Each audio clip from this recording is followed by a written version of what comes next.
Welcome back to My Seminary Life. I'm your host, Brandon Knight, and today we have our first of two missionary interviews. I have my good friend Jamie Taves of GoCorps with me here today.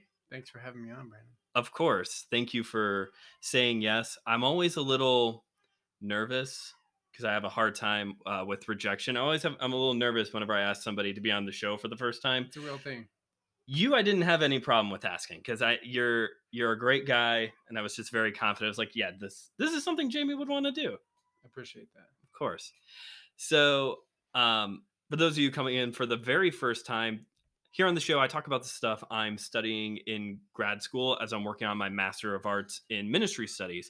I'm in a class called Intercultural Ministry Studies, where we are being challenged with the reality that the world works differently in different parts of different countries. There are different cultures, worldviews, beliefs, everything. It looks different all around the world. And even you don't even have to go far to find a different culture, really. Just we actually live statistically in one of the most diverse areas of the state of Indiana. And so in my experience, this whole study, this intercultural thing in the past has been pushed off more as like a missionary thing for sure.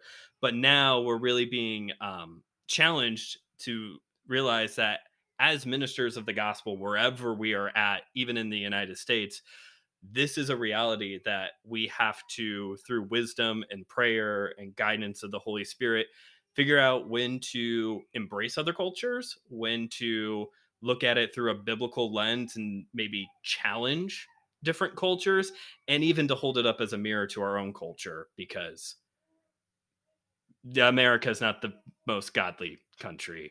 Individualism isn't really a virtue of the Holy Spirit at all. And because this has been presented as like this is a thing for missionaries, but actually it's a thing for everybody, that's one of the reasons why I wanted to have you on here, because you are a missionary, but your mission experience, your experience as a missionary is different from how people would normally think about mission work. So, why don't you go ahead and tell us a little bit, what is GoCorps and what do you do there? Yeah, thanks, Brandon. So, GoCorps is the organization I'm with, and they specifically target college grads and offer them 2-year placements uh, overseas, typically using their degree with the opportunity to share the gospel and everything that they do, which is a pretty incredible opportunity. And I will say, first off, that cultural experience is a huge heart of ours Okay. because while we send these college grads overseas, it is a benefit to know God's heart for the nations, and you see that the more you study culture. Okay. And I will say, I definitely see where you're coming from when you say individualism is not really a godly thing, but that's very much our culture, and I wouldn't say I would completely categorize it as bad. I would just say it's very American, Okay. and that you do see parts in scripture, when Jesus goes off and prays by himself, Hmm. and then there's a Sure. balance there, and There's a so balance. That's true. yeah. But I definitely see from American perspective, it definitely looks like a bad thing because when you get too much of it, Yeah, I think from an a Christian American perspective, it can very easily become an idol. yeah, Like yeah, it is all about me. But absolutely. you are right. We do have these examples of scripture of when Jesus or other heroes of the faith, Moses, Elijah, go off by themselves to pray, reconnect with God. So alone time is okay. Like being an individual is okay. But yes, I agree with you that Maybe I misinterpreted, but and yeah. that's good. That's good. Yeah. So GoCore is about equipping college students, you said, to go into missions. And I didn't know this part, or maybe I forgot when we've talked about before that they're looking specifically to use that individual's degree, what they studied, to when they put them in the mission field. Correct? Yes. So specifically, sorry, I should have worded that a little better. We actually target 20s, people in their Okay. 20s. So college grads are typically in their 20s, which is why we say that. Sure. But we send anybody in their 20s, and we do that because people in their 20s are usually the most mobile, typically Okay. not married or tied in with the career. Sure. Just coming out of college, usually you're like, oh, what am I going to do? Hmm. So. Yeah, that makes sense. That makes sense. So then, what do you do? Are you a recruiter, or what are you doing? Yeah. So my job specifically coming on was video production. I studied video production in college. I love working with a camera and trying to tell a story, and specifically documentary style, telling a story that is happening, that God is doing in somebody else or in a movement or a thing. And man, the more I study it, the more I realize that it's really hard to do. Really? Yeah, but I love doing it with GoCorps, and I love the opportunities that they provide. It makes it a little bit easier honing in and saying like, oh, we're gonna send this person to this country, Hmm. let's say Zambia, and we can we can use Agora for example. So Hannah in Zambia, we can study her and see what God is doing in her and ask her like, how is the Lord moving in the organization you're there with? Hmm. How is the Lord moving in you? And then I can go down there and shoot her story and Hmm. bring it back and show like, hey, this is what the Lord's doing in this Hmm. country. And the more I can do that and share the need in other countries Hmm. for more people to go, that essentially is mobilization. And that Okay. is what I want to do, especially through video, Hmm. help those who are in other countries that might need support raising Hmm. while also sharing the need in other countries for more to go. When we met, well, we've been friends 4 years. I think that's how long I've been at HP. When we met 4 years ago and we were getting to know each other, you brought this up that you have a passion for making documentaries about missionaries. And how do I want to phrase this? I found that very refreshing and righteously cool. And I say righteously cool because it is cool. You want to make documentaries. That is a cool thing.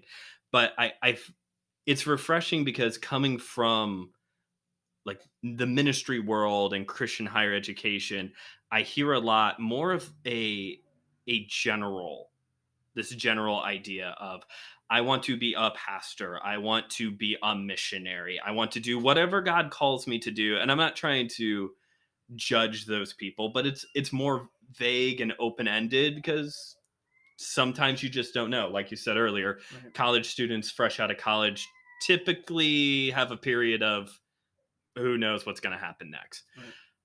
But to hear you say this very specific, like, I want to make documentaries that tell the stories of missionaries to help mobilize them, to help bring support to them, very different, very refreshing.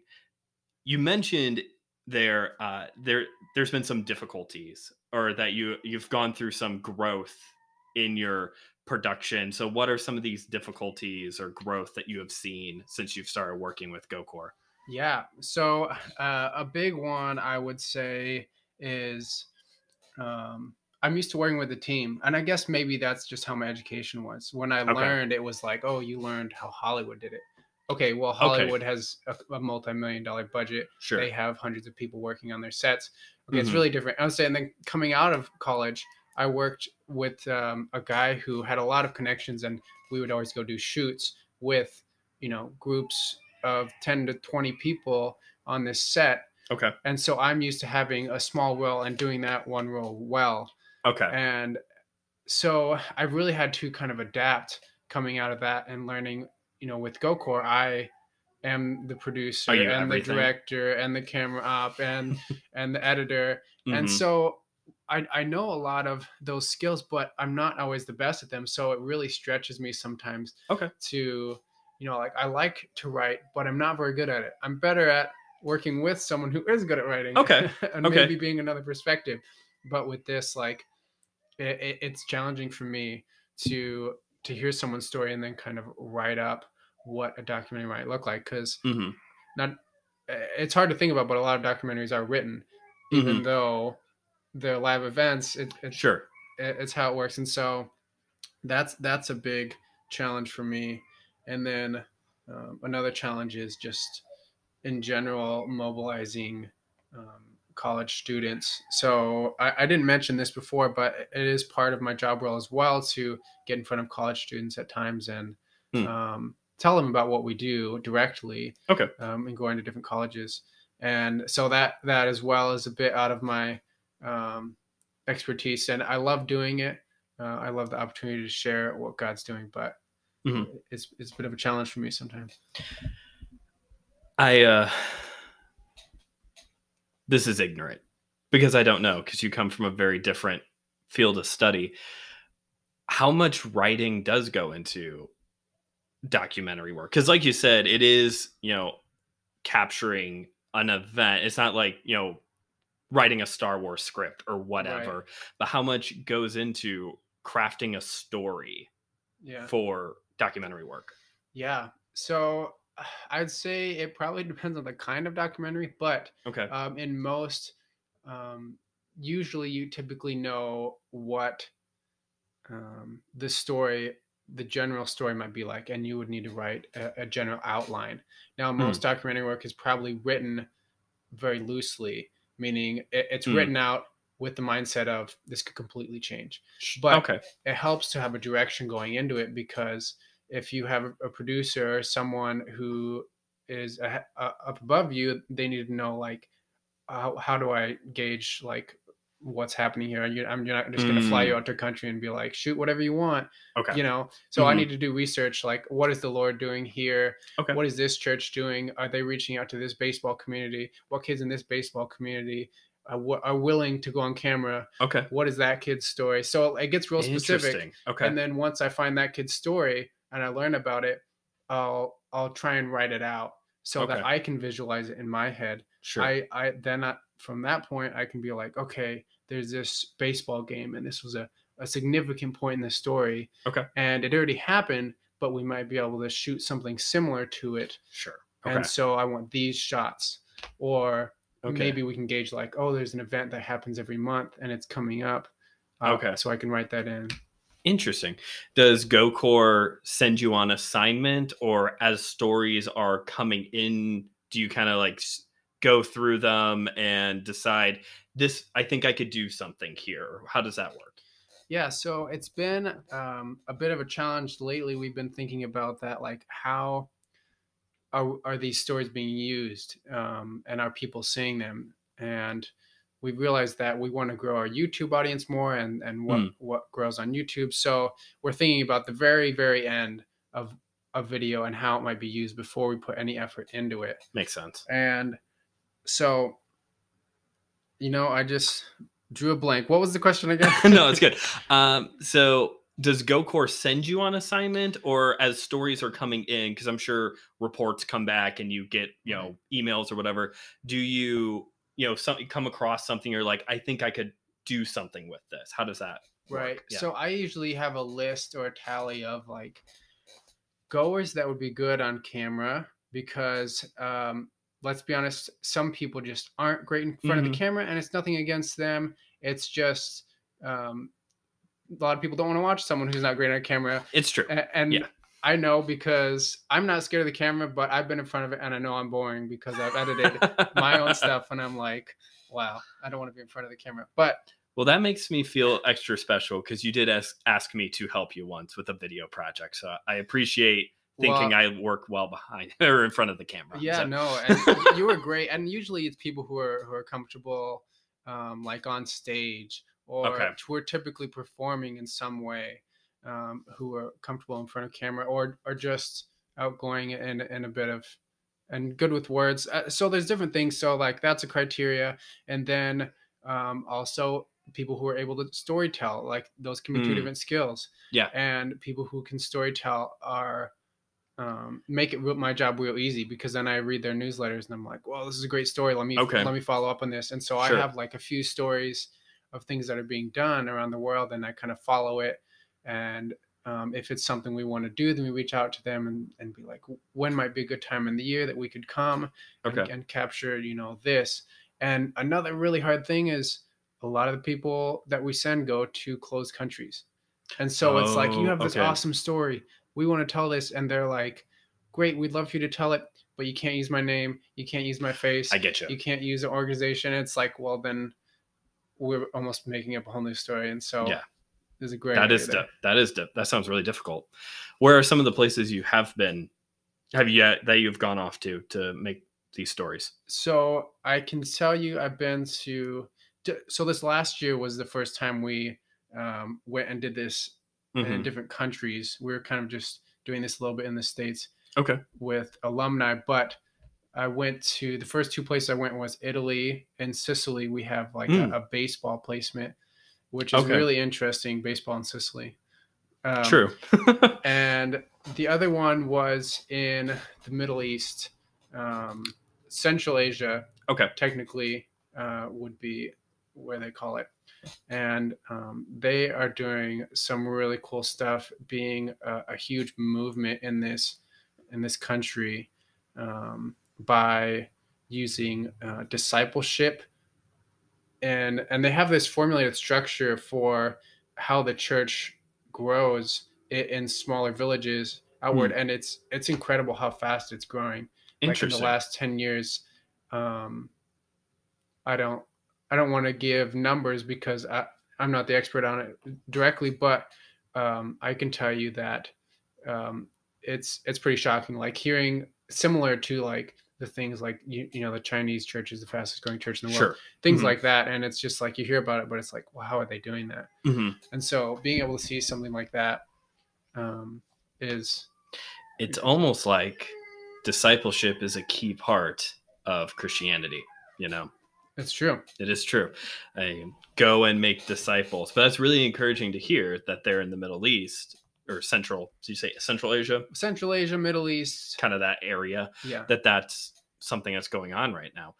And in Sicily, you have there's a baseball ministry was going on. That's interesting. I was wondering if the example you gave earlier was a real one or not. So you got to film a little baseball documentary or Yeah, that was really interesting because we talk with them when we're like, so baseball in a country that soccer is the most, sure, like, everybody is like, oh, soccer. Well, it's like coming to the US and doing soccer, I guess, when football true, is the main sport in true, the yeah, yeah. US. So, they do have a niche and they have their own baseball league, Hmm. and it's really cool because um, the organization in this church is so heavily involved in this baseball league that they're ministering to like everyone on the team. And then I know the missionary that we send out there is on the team and plays, and he um, is a light not only in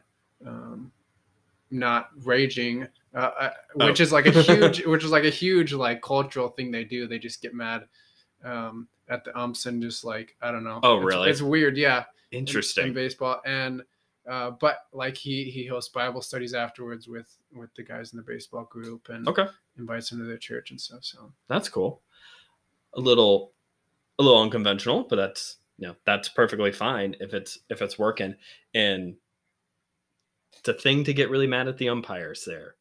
yeah, Interesting. it's a weird cultural thing. He was like, it's very different than the U.S. Baseball is a little bit more of a classy sport in the U.S. Yeah. I guess more, maybe not classy, but like You traditional. you only get mad at the umpire when like you have to.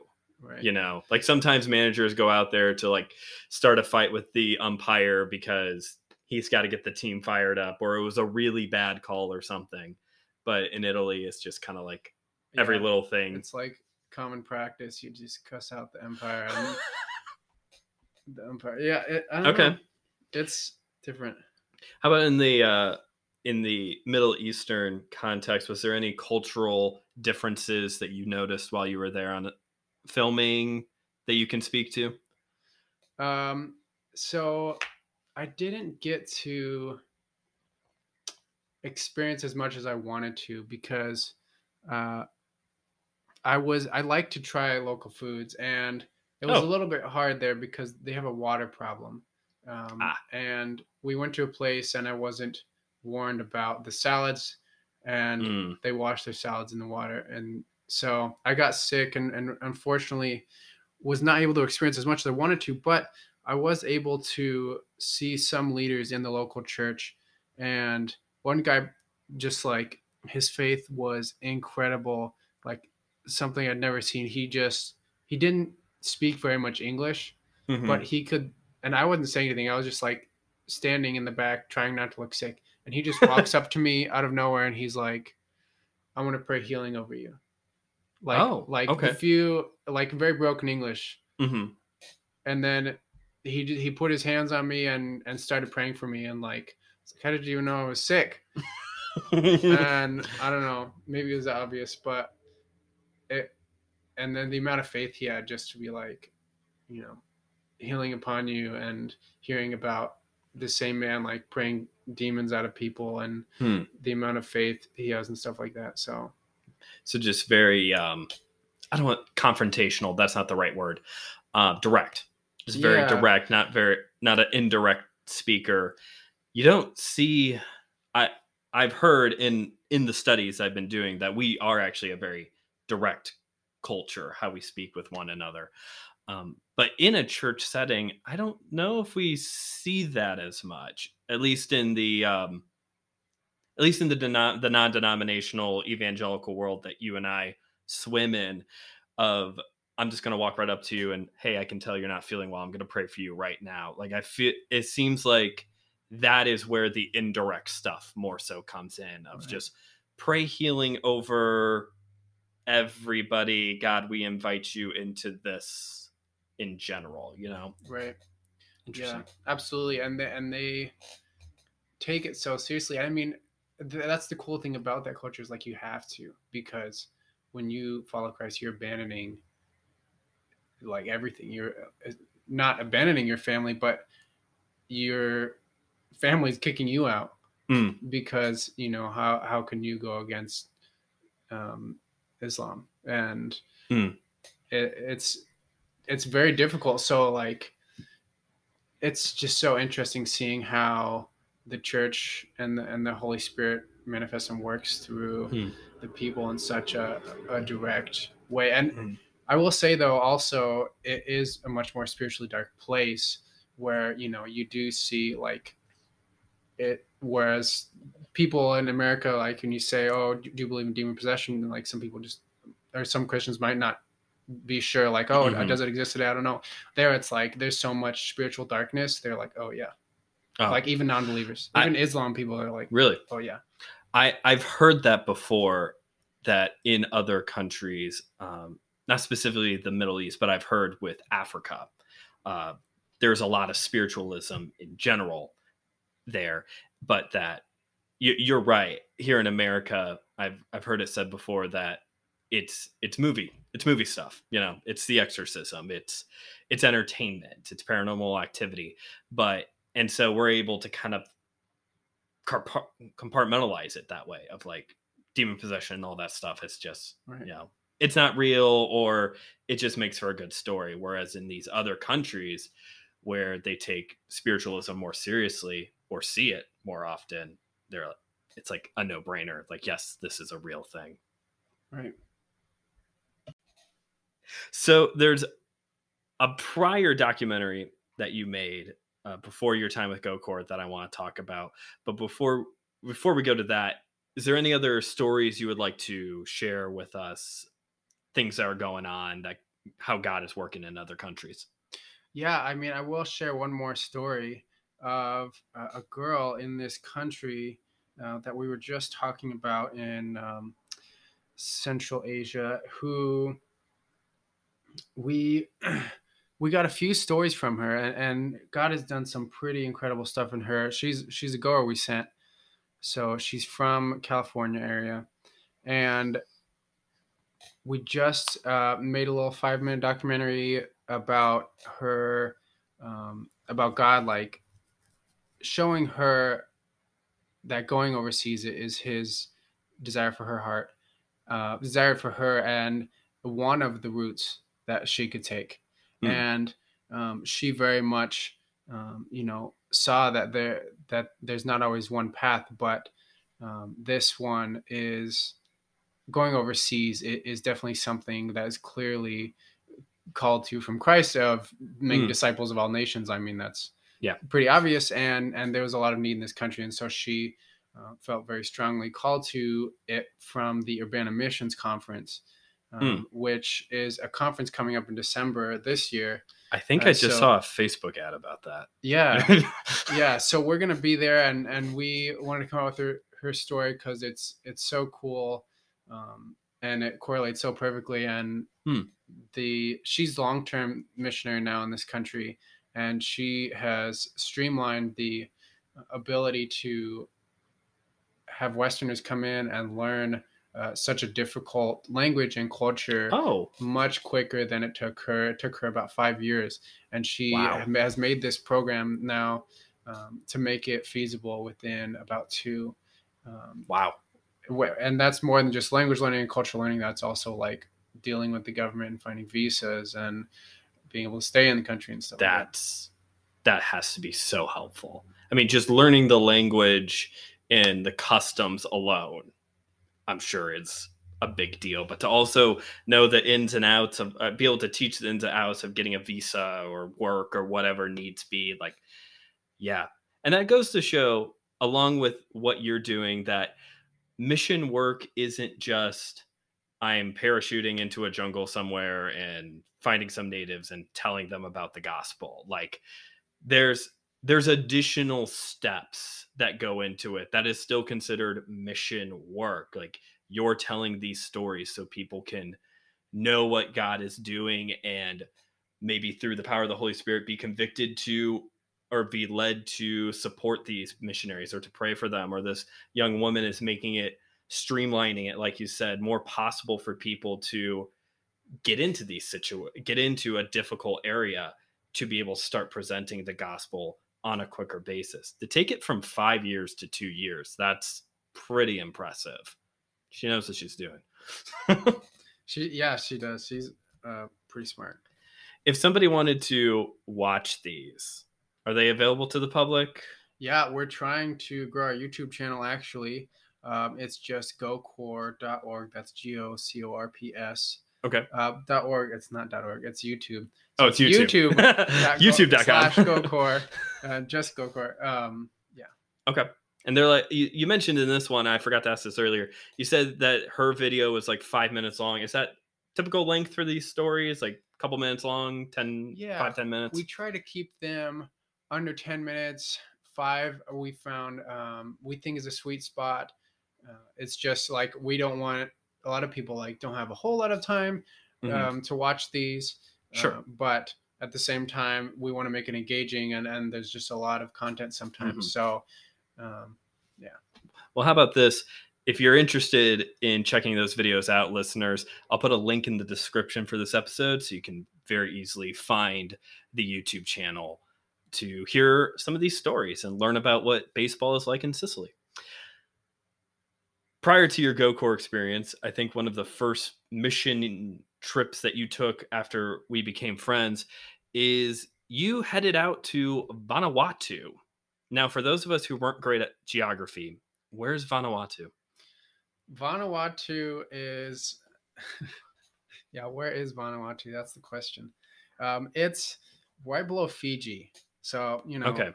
everybody's heard of Fiji. Does anyone really Mhm. know where Fiji is, though? That's the real question. That's true. Okay, so Australia. Okay, so you take Okay. Australia, you go east a little bit, and Okay. then you go west. You go north a little bit. You go east, then you go west. You go Yeah. east, and so kind of the northeast or northeast of Australia. Yeah, Okay. yeah. Pacific Island, well, Pacific Pacific Island. Ocean, Pacific Islander type Yes. country. Okay. There's I forget the number, but there are a lot of islands, over 100 different languages on these islands. Wow. So yeah. All right. And what were you doing down there? Obviously shooting a missionary documentary. What was that like? Yeah. So I met with a couple, Bill and Christina Widup, and I told them about this I guess it was a dream, but it was something I was trying to do, which was being able to shoot documentaries for missionaries, videos for missionaries to help them in what way that might be, and to share with us in America what the Lord's doing around the world, Hmm. and kind of be that news outlet, because I feel like I never use that word news outlet, but I feel like that's something that's not heard of a lot All right. of what is God doing in specific places. And so they encouraged me. They were like, if that's something you want to do, then come out and shoot Hmm. our story.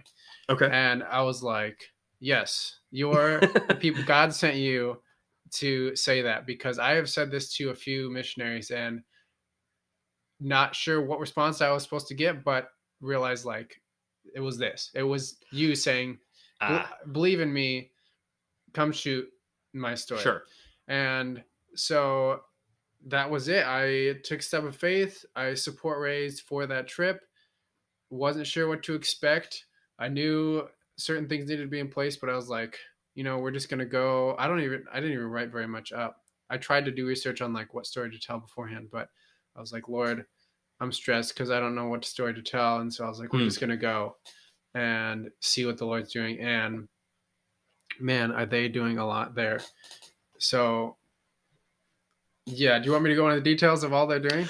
Uh, is it a lot? What's It's a going on? lot. What's going on in Yeah. Vanuatu? Because So obviously we're all experts on where it is, so maybe yes. we really need to know what's going on there. Yes. So let me give you a little quick detail on what's happening in Vanuatu and then what they're doing. Sure. So there are a lot of languages, people groups in this small country made up of a lot of different islands.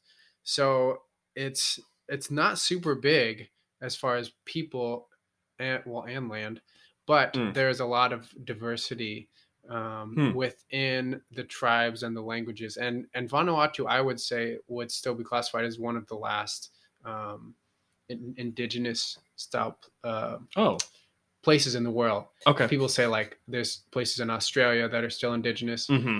Vanuatu, I would classify, there's still indigenous groups Okay. there.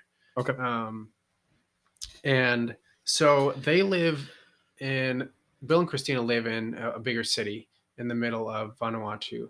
Okay. So they're not hoofing it in the village. Okay. And they're kind of a centralized unit for the missionaries who are in the villages out further, where you have to take boats or planes to get Mm-hmm. to. And they help those missionaries to survive because, they don't have any sort of shipments coming in regularly. You can't Hmm. order stuff anywhere to come to you, but you talk to Bill Mm-hmm. and he'll get you what you need. You need food for this month? He'll get you food for the month. Like Okay. it's like that. Like, oh, how are we gonna live? Oh, wow. Okay. Yeah. So because a lot of these missionaries aren't gonna live like the villagers specifically, and so he's kind of that middle ground, and that's the Interesting. main thing he does is he Hmm. makes it so um, it's a lot more feasible and doable to live in the country with the villagers, translate the Interesting. language, translate the Okay. Bible into their language, and they're coming up on a full Bible translation pretty soon.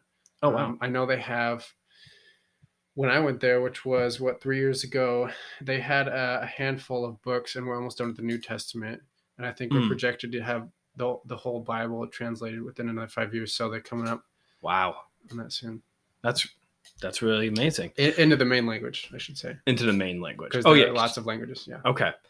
So, a couple things there. So the Widows, it sounds like they serve almost like a middleman of we're here to literally equip you. Like if you need food, if you need shelter, if you need resources, we can get those things for you. Also working on Bible translation as well. Is that accurate to say? The Widows themselves do not do Bible translation. Okay. Yes, but the other missionaries that they support do. Okay. So it's Okay. it's a I'm teamwork with you. thing, missions work. It's like the body of Christ. We need people in lots of different categories and areas Sure. in order to make it work well and healthily. So Mhm. that's I would say that's the main thing that he does. Now they do other things, like I said, they do a lot, but Hmm. Okay. yeah, That's the main thing that they do. Okay. Interesting. And there's a lot of languages, but they're going to get the main language yeah. done here in So about 5 years. yeah, we'll break that down real quick. So, Sure. like, let's say I know Wycliffe is there. So Wycliffe has Okay. some missionaries, and they're what they do is they originally they go and they study which tribe is a little bit more powerful than the other tribes, and Hmm. their language. Like if you speak their language, the other tribes will probably understand you.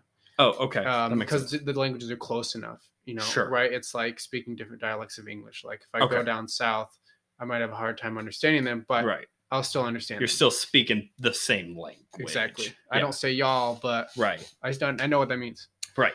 I get you. And while it might be a little bit more diverse than that, they still understand each other's languages. So they find like the main language and they try and translate that. Now, like I said, there are different islands, so there are a lot of different missionaries translating for like the main tribe in that island Okay. type thing. And there is a trade language that is over all of them, Ah. but it's very, very, very basic Ah. and hard to really understand the meat of the Bible in that. Okay. And there is scripture translated into that language. It's just, like I said, it's not their heart language, so it can be hard for them to understand. And I mean, I Interesting. was there 3 weeks, and I Sure. was literally understanding the language. Oh, so it's It's that simple. extremely basic. Okay. Yeah. Interesting. It's Because you essentially don't like usually have that situation. yeah. No, I'm trying to think of a phrase that I could say that you would be like, oh, well, that makes sense. Um, Hmm. I can only think of to go to the bathroom, which I don't know if is appropriate. Go ahead. But so, like, if you say you have to go to the bathroom, no matter whether you're going number one or number two, or however you want to say it, you say it in one way, and it's "migo pis pis," Oh, okay. That makes sense. right? Yeah. Okay, and that covers the whole thing. Like, there's no, I don't even think there's a him and a her. There's just like one Like a gender. possessive Yes. type of Yeah. pronoun. Interesting. Huh. And I could see why then translating scripture into that language would probably be very quick, but also still very difficult trying to get, Paul and Luke are very eloquent, very detailed in their Right. writings. Right. To boil it down to that would be very difficult. Yeah. A funny word I will share is helicopter. They like to share this one because some guy saw a helicopter and he was like, "What is that?" And he called it in English. Actually, no, this is how you would say it: Mixmaster Blong Jesus, which is Blong is a word they use a lot. So Mixmaster, Okay. like a blender, like a Okay. Mixmaster. Sure. Blong belongs to Jesus because Jesus would fly, right? He would go up in the air. Interesting. Mix match belong Jesus. I know I said that very like woodenly. No, but it's like it's just funny. It's an interesting language. That is an interesting language. And that's like I said, this isn't their heart language either. Like this is just a trade language so that they can kind of communicate with, Westerners or other countries. Which would also make sense then why it would be very simple, very streamlined. Exactly. Because you just want your stuff. Exactly. if it's the trade language, you just want the fish or whatever they predominantly eat down there. What do they eat down there? Is it fish? It's not actually. Okay. That's odd. They don't eat the fish, which is weird. I don't know. They eat fruit. So a lot it's of fruit. Like it's like a volcanic like Hawaii. Like there's a lot of fruit. Oh, okay. That makes sense. And so they eat like coconuts and lots of things. Like their avocados are huge and so good. Wow. Yeah. Just so you all know, his hand gesture was like the size of a softball when he was talking about the avocado. They're very large. That's crazy. Man, now I'm a little jealous. So other than the language then, were there any cultural experiences that you had down there that were different or maybe not what you expected or obviously different from what we have up here? Yeah. So when I went down there was a lot to take in because I was constantly like trying to figure out what to shoot that was important. What do I not need to shoot? Sure. When can I, take a break and not have to worry about shooting? Should I always be shooting? Okay. These are things that we think about and better reasons why writing a script was helpful, Makes sense. right? So culturally, I learned a few things, and one interesting thing is I know a lot of other cultures do this too. Is that they're not as direct, but Mm. even less so than here. So like if I were to go up to you and say, "Hey, would you run down to the store and get some bread for me?" Okay. and you didn't want to do it, you wouldn't say no.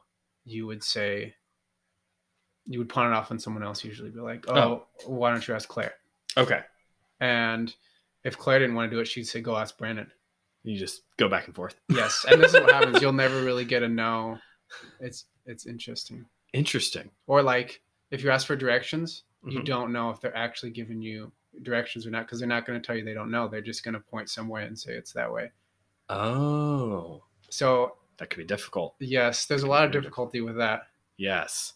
So, so it's indirect, but in a way where you're like passing it to other people. You're not going to say no right outright. Because Yeah. we've studied a little bit so far in the class where there's some cultures where you'll like in some indirect cultures. I don't want to give any specifics. I don't want to misspeak for another culture, but it's almost like half a thought type of thing. Like you're expressing more of like a, well, there is this option, but as a way of, trying to get somebody to realize this is what I want to do rather than what you're asking me to do. Interesting. Yeah. I guess you could say it like that. Um, yeah. It's just like you don't want people to know that you don't know what you're talking about, or Hmm. if you don't know the answer, or if you don't want to do it, then you just don't tell them no. You just Is there a little bit of like shame that goes with that if you don't know something there or I don't know. I mean, okay. I didn't look too much into, is it a shame honor society, or is it Okay.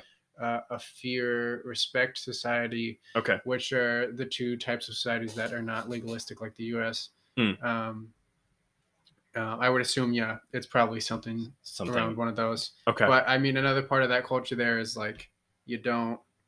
A lot of people there don't really work because like food is so abundant.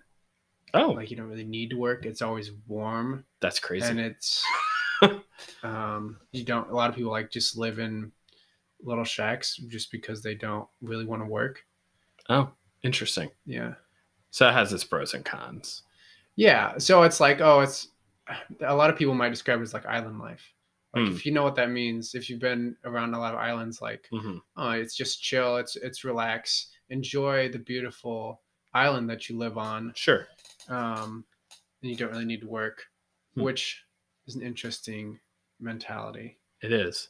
We definitely don't have that. No. We don't really have much to look at here.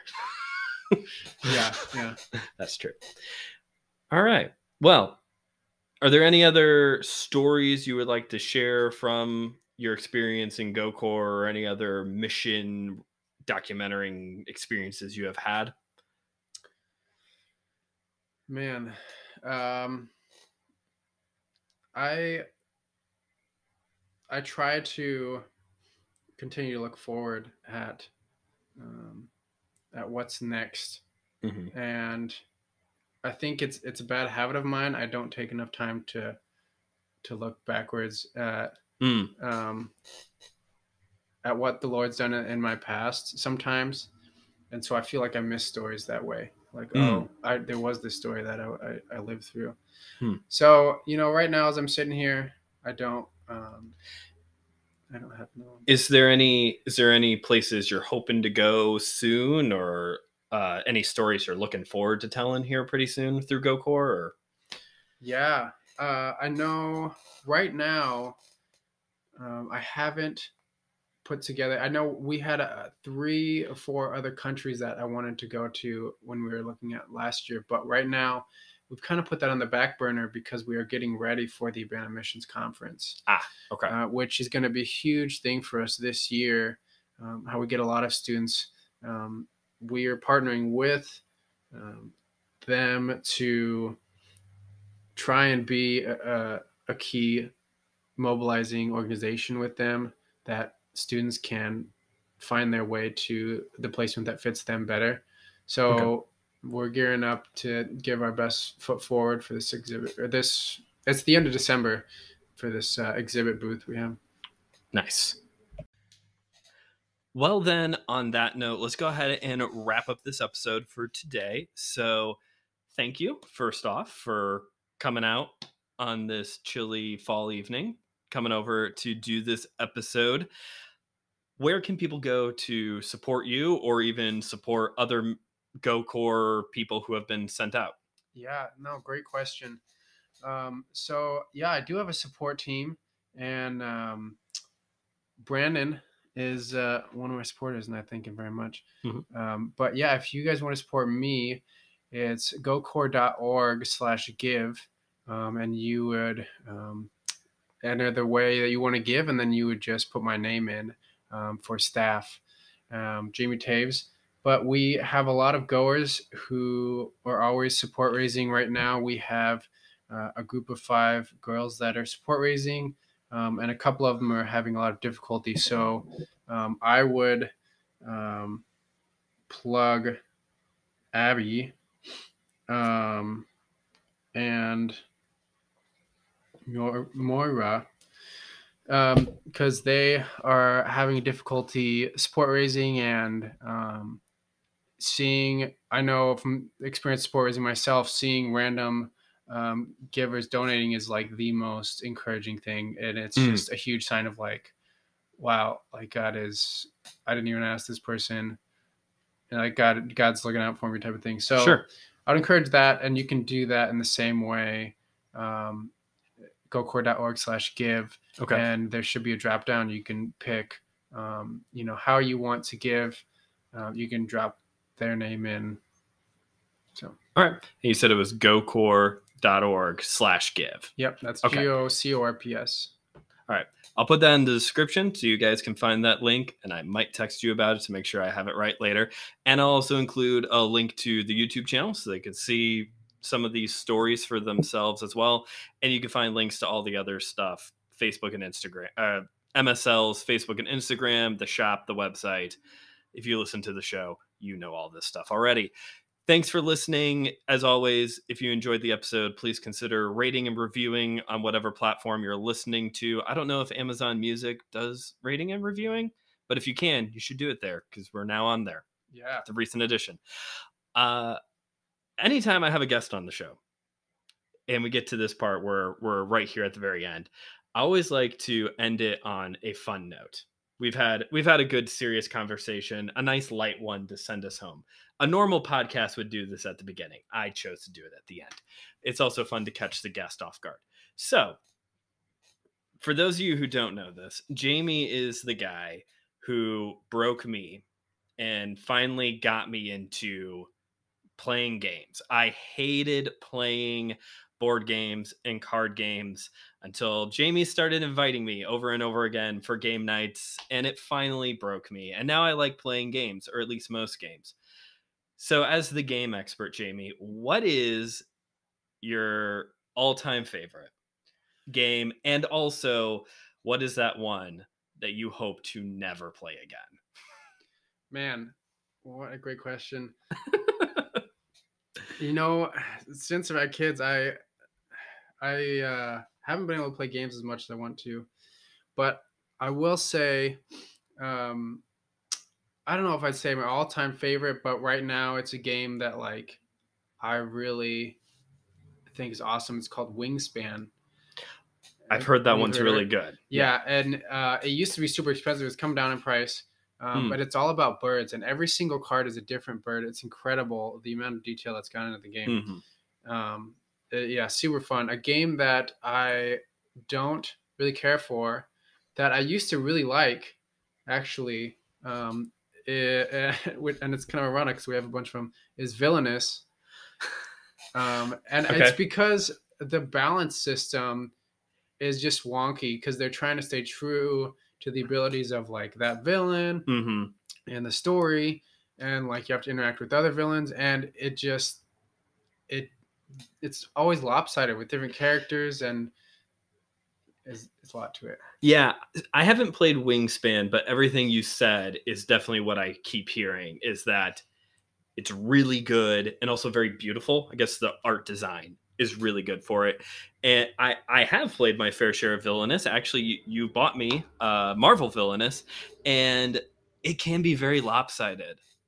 You know, depending on whatever villain you're playing as. Like if you want to win Marvel Villainous, in my experience, you play as Warmonger. He's got the easiest task Right. in the whole game. Right. Thanos is really difficult. You have a lot to do with Thanos. I would say for my two, I don't know if it's my. There are some games that I always really enjoy playing. Sushi Go is one of them. I always enjoy playing Sushi Classic. Go. But I think my all-time favorite is Dominion.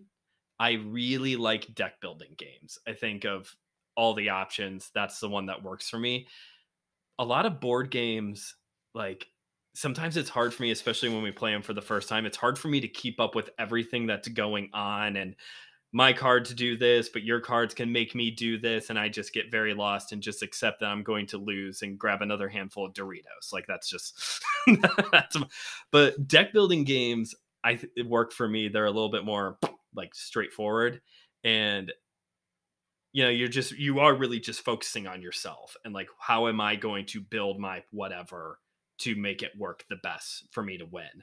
And Dominion's got the fantasy element too. It's really fun.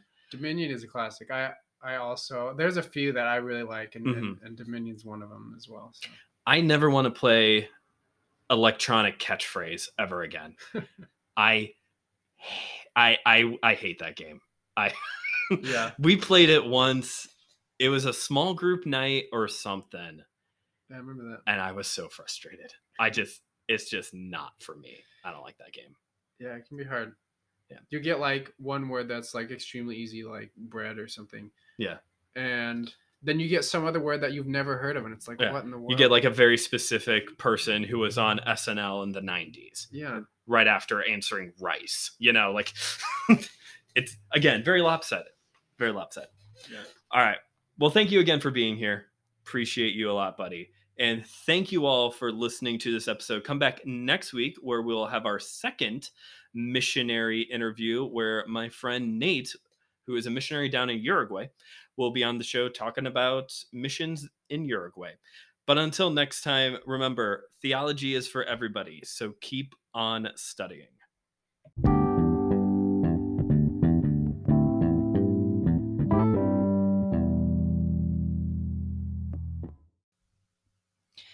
So what did you have for dinner tonight? We had this soup that my wife makes. I have no idea what it's called, but it's got like these really little ravioli meat things in it. And she's gonna get on me for not knowing the name of it because I should know the name of it because she makes a lot. It's really, really good. Okay. Yeah. But it's not raviolis. No, it's definitely soup, and they're little tiny like meat or cheese ravioli. Tortellini? Tortellini soup? That's the word. That is good stuff. My mom makes that. That's good. Yeah. We had Italian beefs. Oh yeah, Italian beef. Yeah. That's always a good one. It's always a good choice. Yeah.